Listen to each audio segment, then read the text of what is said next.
ગઢવી છે ને આપણા સાહિત્યકાર એ હકાભા ગઢવીના સોસાયટીમાં એક ભાઈને હડકાયું, એના દીકરાને હડકાયું, કૂતરું કરડી ગયું એની સોસાયટીના એક ભાઈના દીકરાને. તે હડકાયાને મારી નાખ્યું એને, પણ પછી તો હેરીમાં જેટલા કૂતરા હતા એને મારી નાખ્યું, જે હામું મળે મારી નાખ્યું. કે પણ બધાને હું કામ મારો? કારણ કે હોય તો હડકાયા થાય ને. બોલો લો, એક કૂતરી નો રહેવા દો.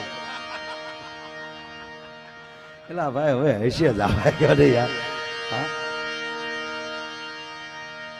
એટલે ઓલાને કીધું, મેં કીધું, મને કે પછી કીધું મને કે માયાભાઈ, મને કે ભલે કૂતરું કરડ્યું પણ મને કે મજા બહુ આવી. અને મેં કીધું કૂતરું કરડ્યું મજા આવી? મને કે હકીકત બહુ મજા આવી, છેતરાઈ ગયો. હું હેમાં? મને કે કૂતરામાં છેતરાઈ ગયો. મને કે હા.